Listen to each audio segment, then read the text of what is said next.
Hello everyone. Interesting बात है। दुनिया में हर इंसान के फिंगरप्रिंट कंप्लीटली यूनिक होते हैं। इवन ट्विंस के भी मैच नहीं होते। आज हम बात करने वाले हैं फॉरेंसिक फिंगरप्रिंट की। कैसे ये फिंगरप्रिंट्स बनते हैं और क्राइम इन्वेस्टिगेशन में इसकी इम्पोर्टेंस क्या है, ये जानते हैं। तो चलिए स्टार्ट करते हैं। टॉपिक है इंट्रोडक्शन टू डर्मेटोग्राफिक। अब इसका क्या मतलब है, इस वर्ड का क्या है मतलब है। इसके ग्रीक वर्ड जो होते हैं, डर्मा मतलब स्किन होता है, ग्लाइफिन मतलब कार्विंग्स होते हैं, इसको एक पैटर्न भी बोलते हैं। इसकी डेफिनेशन देख लेते हैं। सिंपल लैंग्वेज में बोलूँ तो ये बस हमारी स्किन पर जो रिजिड्स पैटर्न होते हैं उनकी स्टडी है। यह पैटर्न सिर्फ फिंगर पर ही नहीं, बाकी पाल्म और फिट पर भी होते हैं। इसकी सिंपल डेफिनेशन जो मैंने बोली है वही यहाँ पे लिखी गई है। The scientific study of a skin rigid pattern on the fingers, palm और सोल्स। और ये डर्माटोग्राफिक में क्या क्या चीजें इंक्लूड होते हैं? Fingerprint, footprint, palm print and even mole and scars. जो फादर ऑफ फिंगरप्रिंट्स है वो सर फ्रांसिस गैल्टन है। नेक्स्ट टॉपिक है डेटलोस्कोपी। अब ये डेटलोस्कोपी क्या है? एक फोरेंसिक टर्म है ये। इसकी डेफिनेशन देख लेते हैं। The science of identification through examination of fingerprint is known as dactyloscopy. अब ये क्या है, चलो समझते हैं। अब यहाँ पे थोड़ा कंफ्यूजन होता है डर्मेटोग्राफिक और डेक्टिलोस्कोपी में। दोनों सेम नहीं है। डर्मेटोग्राफिक एक स्टडी है, पर डेक्टिलोस्कोपी एक प्रैक्टिकल फॉरेंसिक मेथड है जिसमें फिंगरप्रिंट का यूज करके किसी पर्सन की आइडेंटिटी कंफर्म की जाती है। सिंपल बोलूँ तो इन्वेस्टिगेशन में हम डेक्टिलोस्कोपी यूज करते हैं। इसका ग्रीक वर्ड है डेक्टिलोस मतलब फिंगर, स्कोपिन मतलब टू एग्जामिन। नोट्स में भी यही लिखा गया है। The process that include examination human layer to identify its own identity and uniqueness। जो अभी मैंने एक्सप्लेन किया ये वही बात बोली गई है यहाँ पे। टॉपिक है एनाटॉमी ऑफ स्किन। अब थोड़ा बेसिक साइंस समझते हैं। हमारी स्किन की 3 लेयर होती है, जो है पहला epidermis, dermis and hypodermis. Epidermis जो है वो आउटर और विजिबल लेयर होती है, और जो सेकंड है डर्मिस, वो मिडिल लेयर होती है, उसको ट्रू स्किन भी बोला जाता है। हाइपोडर्मिस जो है वो इनर मोस्ट और फैटी लेयर जो होती है उसे बोला जाता है, ये हाइपोडर्मिस है। और इसका मेन पॉइंट जानते हैं। फिंगरप्रिंट एक्चुअली एपिडर्मिस और डर्मिस इंट्रैक्शन से बनते हैं। ये बहुत ही मेन होता है कि जो फिंगरप्रिंट इंट्रैक्शन है ये दोनों से ही बनते हैं, एपिडर्मिस और डर्मिस। हाइपोडर्मिस का इसका कोई रोल नहीं होता है। यहाँ पे क्लियरली डायग्राम में दिख रहा है कि एपिडर्मिस ये वाले स्ट्रक्चर्स होते हैं, ये वाले लेयर्स। जो डर्मिस है वो ये मिडल लेयर्स होते हैं, एंड जो हाइपोडर्मिस है वो फैटी लेयर्स जो होते हैं ये होते हैं। और यहाँ एक इम्पॉर्टेंट बात है, अगर कोई ऊपर वाली स्किन डैमेज भी हो जाए तो फिंगरप्रिंट वापस आ सकते हैं। क्यों? क्योंकि उनका पैटर्न डर्मिस लेयर में सेफ रहता है। मतलब कि जो ऊपर वाली जो लेयर्स होती हैं एपिडर्मिस के, उसके जो पैटर्न होते हैं वो डर्मिस में सेफ रहता है। उसका मतलब कि टेम्पलेट वो जो होता है उसमें सेफ रहता है। नेक्स्ट टॉपिक है फंडामेंटल प्रिंसिपल ऑफ फिंगरप्रिंट। पहला है यूनिकनेस, सेकंड है परमानेंस एंड थर्ड है यूनिवर्सलिटी। फोर्थ है जो कि एक्स्ट्रा है, सिंप्लिसिटी ऑफ क्लासिफिकेशंस। पहला हम देख लेते हैं यूनिकनेस। यूनिकनेस क्या है? यूनिकनेस का मतलब ये है कि किसी भी पर्सन का फिंगरप्रिंट सेम नहीं होगा। इवन जो ट्विन्स होते हैं उनका भी फिंगरप्रिंट सेम नहीं होगा। मान लो कोई ट्विन्स है, उनका हेयर कलर सेम है, उनका फेस स्ट्रक्चर सेम है, उनका जो बात करने का बिहेवियर है वो सेम है, एवरीथिंग सेम, बट उनमें यूनिक क्या होगा? उनमें यूनिक होगा फिंगरप्रिंट्स। ये सबसे बड़ी बात होती है फिंगरप्रिंट के प्रिंसिपल पे। सो सेकंड है परमानेंस।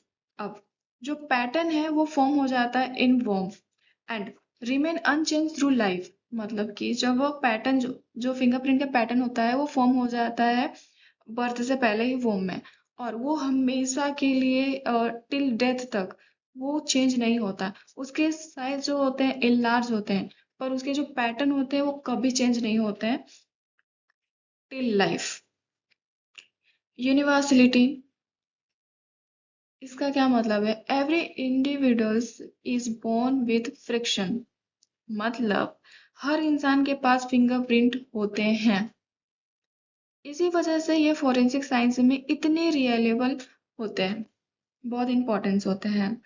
अब सिंपलिसिटी ऑफ क्लासिफिकेशन देख लेते हैं। Pattern can easily categorise into group like arch, loop and whorl. ये मतलब कि जो फिंगरप्रिंट्स है, जो पैटर्न है उसको हम ग्रुप में कैटेगराइज कर सकते हैं, मतलब कि क्या आर्च है, क्या लूप है, कौन सा वॉल है, ऐसे करके। इसका हम मतलब आगे समझेंगे। मेन यही है तीन: uniqueness, permanence and universality. I hope ये समझ में आया हो आपको। नेक्स्ट टॉपिक है बायोलॉजिकल फॉर्मेशन टाइमलाइन। अब क्वेश्चन आता है फिंगरप्रिंट बनते कैसे? ये एक्चुअली तब बनते हैं जब बेबी वॉर्म में डेवलप हो रहा होता है। अराउंड 10 वीक के अंदर ही ये रिजिड पैटर्न फॉर्म हो जाते हैं। अब इंटरेस्टिंग बात यह है कि उसके बाद ये लाइफ भर चेंज नहीं होता। यही बात इसकी डिटेल में लिखी गई है कि कौन से वीक में क्या फॉर्म हुआ है। थर्ड वीक में पेपिलरी फॉर्म हुए, फिर उसके बाद बेबी का मूवमेंट हुआ इनसाइड वॉर्म में, एमनियोटिक जब प्रेशर होता है तब। फिर उसके बाद 6 to 7 वीक जो सेकेंडरी पेपिलरी है वो प्रोजेक्शन फॉर्म होता है क्लियर रिजिड्स के। और फाइनल जब होता है कंप्लीटली रिजिड्स का फॉर्म हो जाते हैं 8 to 10 वीक, जो कि ये मैंने पहले ही आपको एक्सप्लेन कर दिया था। सो नेक्स्ट टॉपिक है स्वेट कंपोजिशन। इसका क्या मतलब है, चलिए समझते हैं। जब हम किसी सरफेस को टच करते हैं तो वहां पे हमारे फिंगरप्रिंट छूट जाते हैं। इन्हें लेटेंट प्रिंट कहते हैं। ये स्वेट और स्किन ऑयल की वजह से बनते हैं और नॉर्मली हम देख नहीं पाते हैं इसको। इसलिए फोरेंसिक एक्सपर्ट इन्हें डिटेक्ट करने के लिए पाउडर और केमिकल यूज करते हैं। फिंगरप्रिंट कंपोजिशन कैसे हो, मतलब कि वाटर 99.9%, ऑर्गेनिक मैटर जो होते हैं 0.12%, NaCl 0.52%, यूरिया जो होता है 0.12%। मिनरल्स इसमें इन्वॉल्व होते हैं calcium phosphate, magnesium phosphate, sulphate, potassium and carbonate.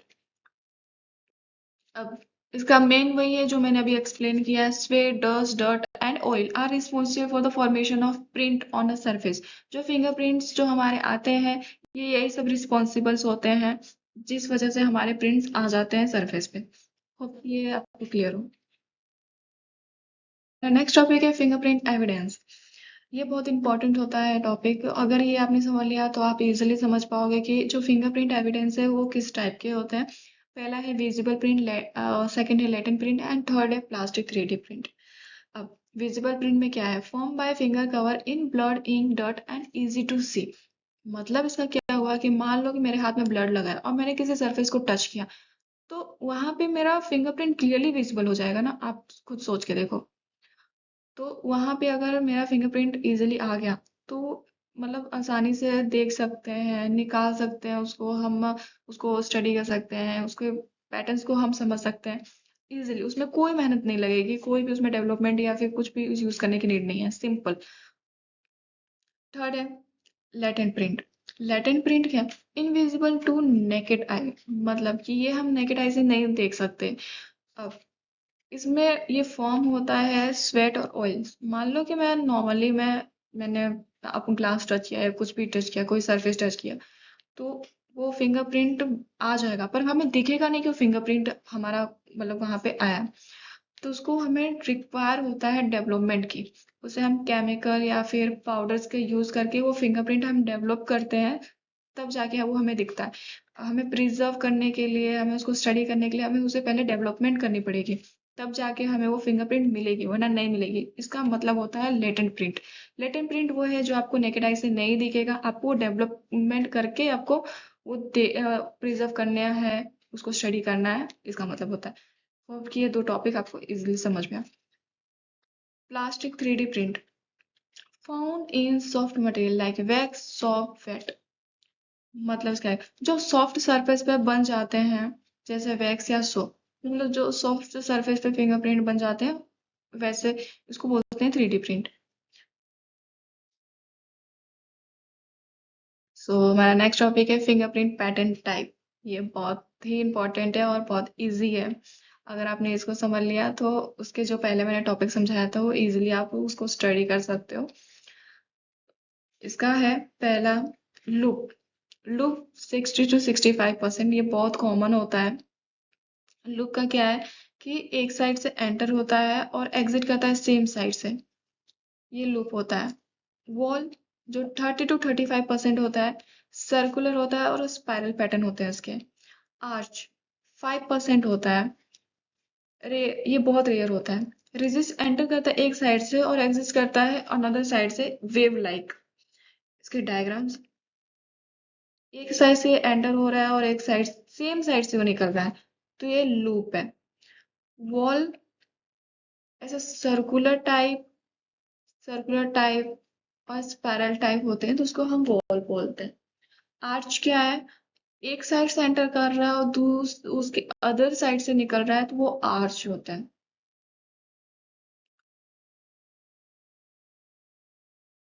So last topic is the danger of alterations. इसका क्या मतलब हुआ? कई बार क्रिमिनल सोचते हैं कि अगर वो अपनी स्किन डैमेज कर दें तो फिंगरप्रिंट खत्म हो जाती है, लेकिन अगर डर्मिस लेयर सेफ है तो फिंगरप्रिंट दोबारा वैसे ही ग्रो हो जाता है, क्योंकि जो एपिडर्मिस आप डिस्ट्रॉय कर सकते हो, पर वो जो एपिडर्मिस के जो पैटर्न होते हैं फिंगरप्रिंट, वो डर्मिस में वो सेम प्रिजर्व रहते हैं सेफली, क्योंकि उसका टेम्पलेट फॉर्म उसमें रहता है। तो ऐसा नहीं है कि अगर आपने एपिडर्मिस आपने डिस्ट्रॉय कर दिया तो आप बच जाओगे, वो सेम पैटर्न फिर से ग्रो हो जाएगा। इसलिए फिंगरप्रिंट को कंप्लीटली डिस्ट्रॉय करना ऑलमोस्ट इम्पॉसिबल होता है। ये था फोरेंसिक फिंगरप्रिंट का बेसिक कॉन्सेप्ट। नेक्स्ट वीडियो में हम देखेंगे कि क्राइम सीन से फिंगरप्रिंट को कलेक्ट और डेवलप कैसे किया जाता है। अगर ये आपको वीडियो हेल्पफुल लगी तो do subscribe to my channel. Thank you.